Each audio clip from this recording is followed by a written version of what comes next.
tenemos que retomar el tema sobre grupos vulnerados en Chile.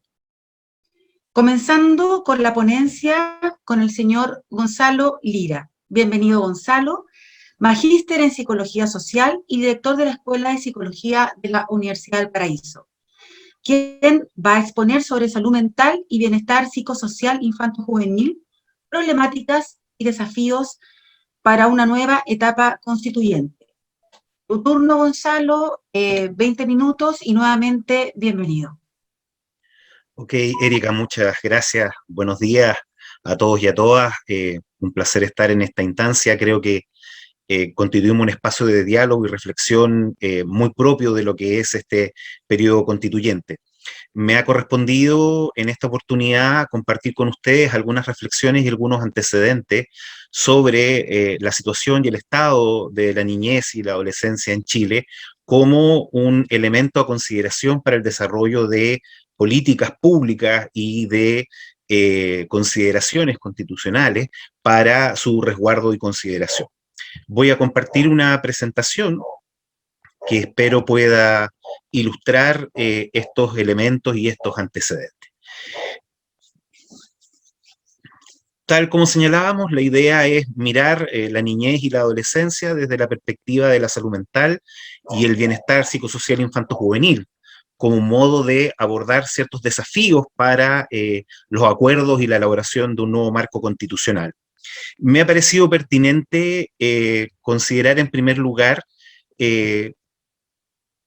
dar ciertos antecedentes, ciertos elementos que nos permitan caracterizar la situación de la niñez y a partir de eso poder imaginar, poder visualizar algunas consideraciones de orden constitucional. Por lo tanto, básicamente la presentación va a implicar dar cuenta de indicadores, de antecedentes de la situación de la niñez y de la adolescencia y juventud en este contexto como elemento de retroalimentación.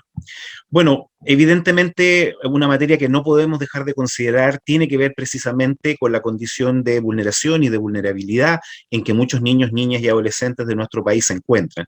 Y una primera medida para poder considerar eso tiene que ver fundamentalmente con el fenómeno de la pobreza y particularmente con una reflexión que se ha venido desarrollando en el último tiempo en Chile relacionado con el ámbito de la pobreza multidimensional. En este sentido, las estadísticas nos muestran que aproximadamente, y esto es prepandemia, por lo tanto podríamos perfectamente asumir que estos indicadores han subido, 1 de cada 4 niños vive en la pobreza y cerca de 57.384 de ellos actualmente viven en campamentos. Hay, por lo tanto, un esfuerzo muy importante para atender y responder a las necesidades de pobreza. Insisto, estos datos son prepandemia, por lo tanto es muy probable que estos antecedentes hoy sean bastante más elevados. Chile ha tenido cierto éxito relativo desde el punto de vista de la extensión y de la cobertura del sistema educacional y de la integración de niños, niñas y adolescentes en programas formativos de educación. Sin embargo, esto no significa que Chile haya erradicado, por ejemplo, las problemáticas de deserción escolar. Y tenemos algunos antecedentes, no hay una cifra única que unifica toda la situación de descripción de la infancia, pero los datos se mueven entre un 10,4 y un 2,5% de índice de deserción escolar. Son niños, niñas y adolescentes que desertan de las instituciones educativas, se excluyen o son excluidos por distintas razones del proceso educativo formal y engrosan esta generación de jóvenes que llamamos los niní, es decir, ni trabajan ni estudian y por lo tanto su trayectoria vital se encuentra fuera de un proceso de integración social. Solo en la región metropolitana se estima que más de 34.496 niños, niñas y adolescentes están fuera del sistema educacional formal y hay que hacer un esfuerzo más sostenido para asegurar la vinculación con el Estado. Las transformaciones de la sociedad chilena, los cambios que se producen en su modelo de desarrollo, han tenido algunos impactos positivos desde el punto de vista sociosanitario. Los indicadores sobre mortalidad infantil, por ejemplo, han disminuido significativamente y son de los mejores de Latinoamérica. También una fuerte expresión en relación al tema de la desnutrición. Sin embargo, este mismo modelo produce otro tipo de problemáticas asociadas y que también tendrán que ser consideradas desde el punto de vista de la atención general a las necesidades de servicio de la infancia vulnerada, y una de ellas tiene que ver fundamentalmente con el explosivo incremento de la obesidad infantil y juvenil. Ustedes pueden ver gráficamente cómo básicamente entre aproximadamente uno de cada 4 niños está en riesgo de obesidad. Y esto es un elemento muy relevante por el impacto que tiene en el futuro sobre el sistema sociosanitario. Estamos a niveles muy cercanos de países como Estados Unidos y México, y si no atendemos adecuadamente a estas cuestiones también vamos a tener un impacto importante. Así que es una cuestión, una materia que también tenemos que ir mirando. Desde la dimensión del espacio escolar, también podemos identificar cómo entendemos, buscamos o nos pareciera que el espacio escolar debiera ser un espacio de seguridad, un espacio de protección, un espacio extendido del espacio familiar que provea las condiciones de desarrollo idóneo para niños, niñas y adolescentes. Sin embargo, algunos estudios, por ejemplo, desarrollados por el CUB en una muestra cercana a los 1011 casos, muestra que la experiencia de acoso escolar, de violencia en el marco escolar, de experiencias de humillación, son relativamente frecuentes y, en principio, bastante elevadas. Este estudio muestra que aproximadamente de los encuestados, el 84% de ellos relata haber tenido experiencias de bullying, acoso escolar en su lugar de estudio o haber tenido conocimiento o presenciado directamente ello. Y solo el 16% relata no haber tenido experiencias directas o no haber experimentado, digamos, este tipo de situación o no haberlas visto. Este es un elemento importante porque cuando los integremos con los datos de maltrato infantil que existen en el país, nos daremos cuenta de que un porcentaje no menor de niños, niñas y adolescentes están sometidos a experiencias de polivictimización, es decir, experiencias de violencia que ocurren de manera reiterada, sistemática a lo largo de la trayectoria vital de estos niños y que además ocurre de distintos modos y en distintos entornos. Por lo tanto, no logramos constituir un espacio de seguridad y un espacio en el cual se generen las condiciones base para que el niño, niña, adolescente pueda desarrollarse adecuadamente. Este es un tema sobre el cual también vamos a tener que mirar, más allá de su especificidad. El punto que me interesa es tratar de dar una visión panorámica de la situación de la niñez para ser contemplada desde el punto de vista de los principios y de las acciones que necesitamos desarrollar en ese contexto. Podemos observar también acá algunos otros elementos asociados a los impactos del desarrollo tecnológico. Y aquí también hay una línea de preocupación y que se instala fundamentalmente acerca de la dependencia, el uso abusivo o abiertamente etapas iniciales de adicción en torno a las tecnologías. Los estudios que inicialmente se han desarrollado sobre esto permiten señalar que cerca de el 59% de los escolares chilenos reciben su primer celular antes de los 10 años. Y esto significa además también desde el punto pasivo, y ya que el 79% de los escolares de nivel socioeconómico más bajo reciben su primer celular antes de los 10 años y en muchos casos lo usan más allá de 3 horas. Esto implica un uso excesivo para la etapa de desarrollo que están estableciendo y está bastante evidenciado que tiene un impacto negativo. Por lo tanto, desde esa perspectiva hay también algunos elementos de regulación que deberemos considerar sobre el uso, abuso y adicción al tema de tecnología, sean estas computadores, notebook o tablets.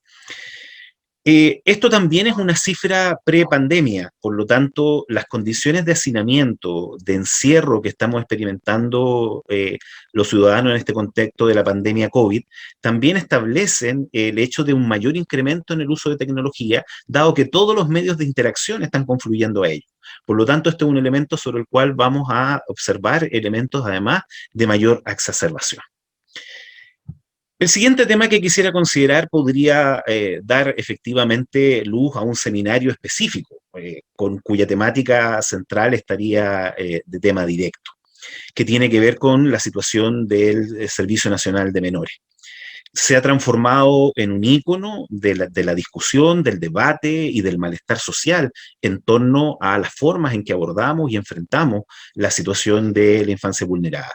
Y en ese contexto quisiera recordar un proverbio africano que está ahí muy de moda en este contexto, muy de consideración, que dice que el niño que no sea abrazado por su tribu quemará la aldea para poder sentir su calor.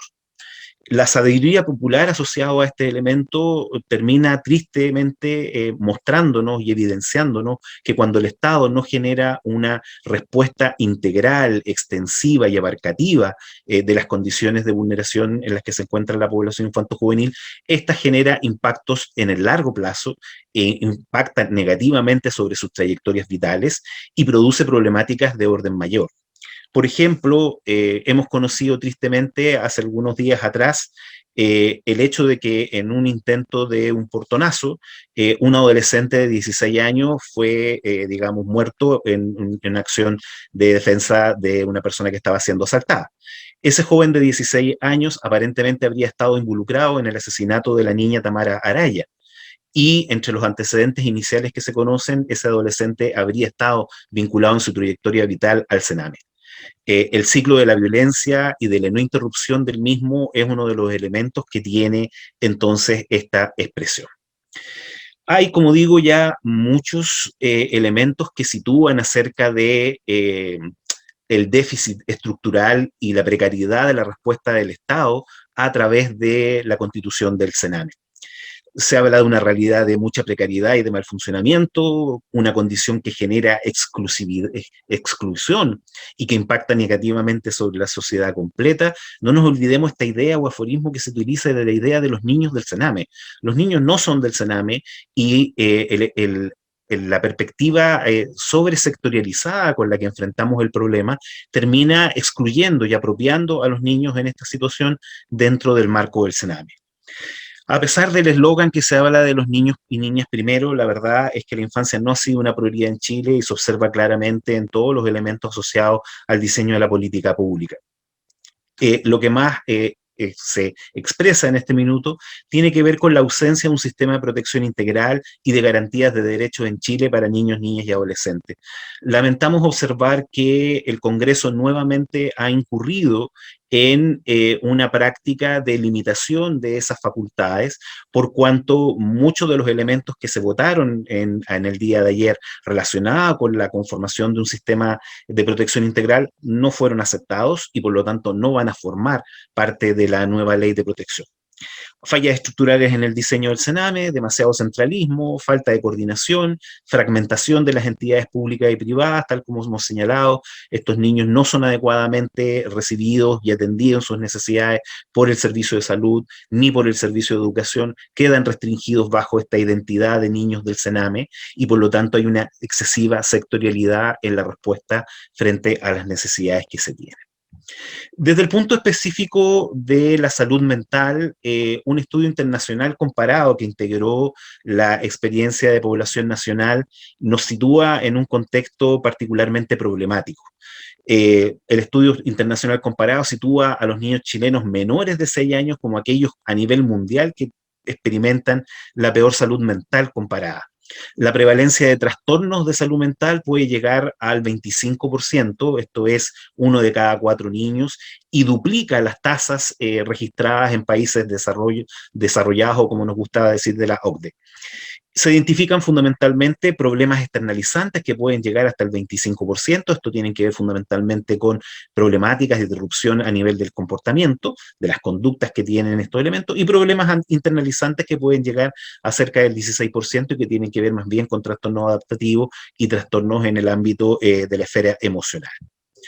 Dentro de este marco, un aspecto que ha sido particularmente relevante tiene que ver con el ámbito del suicidio, y en esto, lamentablemente, Chile tiene uno de los indicadores más preocupantes y un aspecto muy, muy, muy importante. Esto no solo debiera entenderse como un problema específico de psicopatología infanto-juvenil, sino que debiera abrir una gran reflexión acerca de nuestro modelo de desarrollo y nuestro funcionamiento como sociedad. Si ustedes ven este gráfico donde muestra la evolución de las tasas de mortalidad por suicidio adolescente en jóvenes entre 15 y 19 años entre distintos países de la OCDE, ustedes pueden observar que lamentablemente hay una curva que tiene una línea ascendente muy significativa y lamentablemente esa es la que pertenece precisamente a Chile. El otro país que está más o menos cercano en esta línea es Japón, con una curva relativamente parecida, pero nosotros tenemos una curva ascendente que la hace altamente preocupante. La tasa de suicidio en Chile es de 13,3 suicidios por cada 100.000 habitantes. En el caso de los hombres es 18,5 y en el caso de las mujeres es de 4,1. Sin embargo, mayor expresión de la tasa de suicidio en varones jóvenes disminuye cuando se refiere a los intentos. Las mujeres tienen más intentos, los hombres tienen mayores suicidios establecidos. Y por lo tanto, se estima que el crecimiento en Chile de la tasa de suicidio juvenil está en torno al 55%, siendo la segunda más elevada de los países OCDE, siendo solo superado por Corea del Sur. Este es un indicador altamente preocupante y es una cuestión que, insisto, debiera hacernos reflexionar sobre la situación y el impacto de malestar que nuestro modelo de desarrollo está produciendo en nuestros ciudadanos. Las estadísticas y los antecedentes que tenemos sobre maltrato y abuso infantil son bastante también preocupantes en el sentido de que no solo son frecuentes y elevados, sino que además después de casi 25 años de política pública específica tratando de impactar en este elemento, no hemos logrado tener modificaciones relevantes sobre su expresión.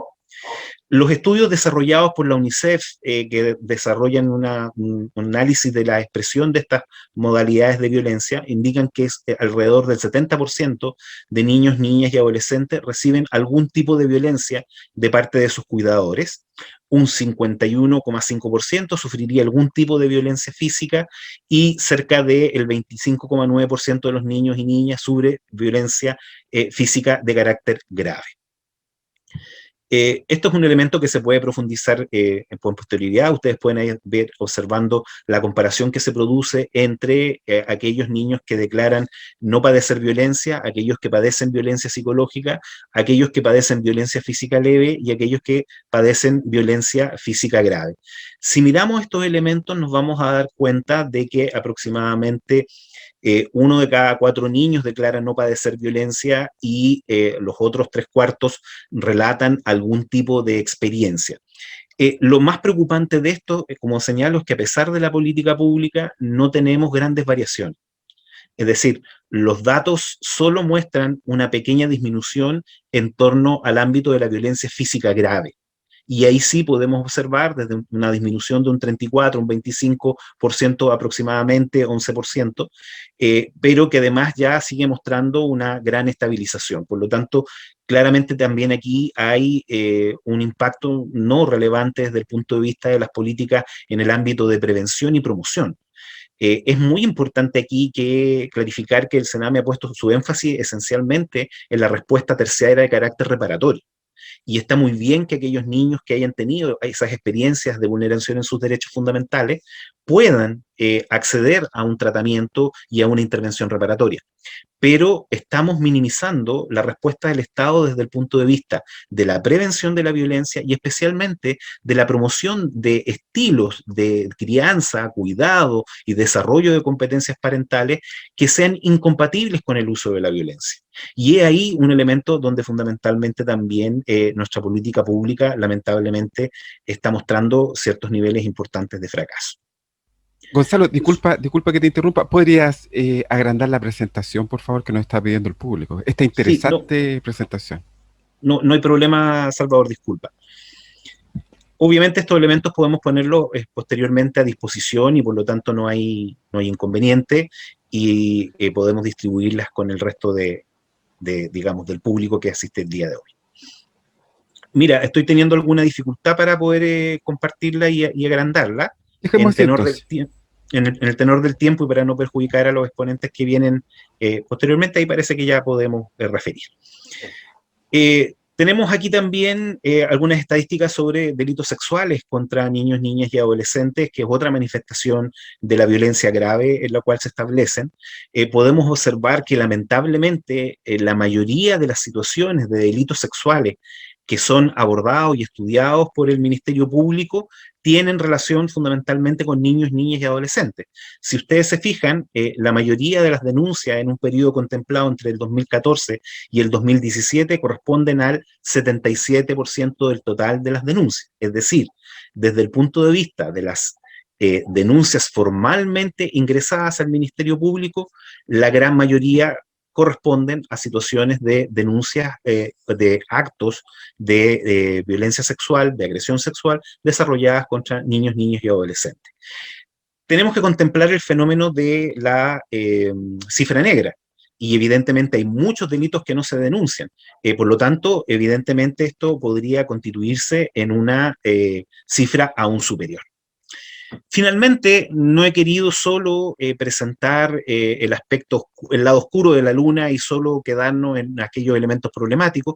Por lo tanto, para finalizar, quisiera simplemente establecer algunas ideas y algunas recomendaciones para su consideración desde el punto de vista de este nuevo espacio constituyente. Clarificar que estos datos nos muestran que el Estado de Chile se encuentra en deuda con sus niños, niñas y adolescentes, y debe dejar de materializar un elemento meramente discursivo de esta idea de los niños primero, y para esto debe consolidar entonces una ley de protección integral de la niñez, tal cual como lo requieren y lo establecen las derivaciones de la Convención Internacional de Derechos del Niño. De nada sirve, y lo hemos visto en 25 años, que declaremos que los niños estén primero si esto no se traduce en una política pública y en un marco constituyente que realmente protege, integra y resguarda las posibilidades no solo de no ser vulnerados, sino también las posibilidades de participación. Un elemento importante también es la capacidad y la necesidad de producir e integrar datos relacionados con la niñez y la adolescencia. Uno de los problemas que se observa es que los datos están fragmentados, están asociados a entidades gubernamentales distintas y no existe ningún ente a nivel país que integre y pueda permitir, por lo tanto, una visión panorámica de la situación de niños, niñas y adolescentes. Definir ciertas prioridades y apoyar la investigación que nos permita comprender de mejor manera las causas, las consecuencias y los costos que estos problemas están teniendo para la niñez en el país. Si no asociamos recursos para investigación, también difícilmente podremos identificar y comprender adecuadamente estos problemas. Y esto se deriva en parte por una problemática general del bajo nivel de inversión que hay en ciencia a nivel país. Promover respuestas de prevención temprana y primaria. En esto hay suficiente evidencia empírica que muestra que es muy importante que la intervención sea inicial. Inclusive en el periodo perinatal, es decir, el acompañamiento en el embarazo, la gestación y los 2 primeros años de vida, muestran que son el elemento fundamental para poder atender adecuadamente este tipo de problemas. Reforzar las respuestas y la colaboración de las instituciones y los equipos vinculados al trabajo con la niñez y la adolescencia constituye un elemento fundamental. Como hemos dicho, la respuesta del Estado es fragmentada, sectorializada y con muy pocos elementos de coordinación. Finalmente, algunas ideas que tienen que ver con fortalecer la institucionalidad de la Defensoría de la Niñez, que ha mostrado una capacidad de respuesta y de poner los temas de la niñez en la palestra y en el debate público, pero que no cuenta con los recursos ni tiene la capacidad para poder tener realmente una presencia nacional. El desafío que se le impone a la Defensoría de la Niñez no se condice con los recursos que tiene. Si queremos tener una adecuada condición, tiene que desarrollarse. Bien, con esto finalizo entonces la presentación.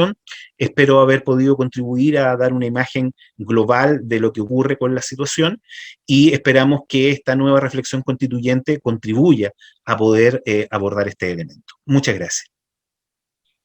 Muchas gracias, Gonzalo. Le damos las gracias todos a Gonzalo Lira por esta presentación sobre salud mental y bienestar psicosocial infanto-juvenil.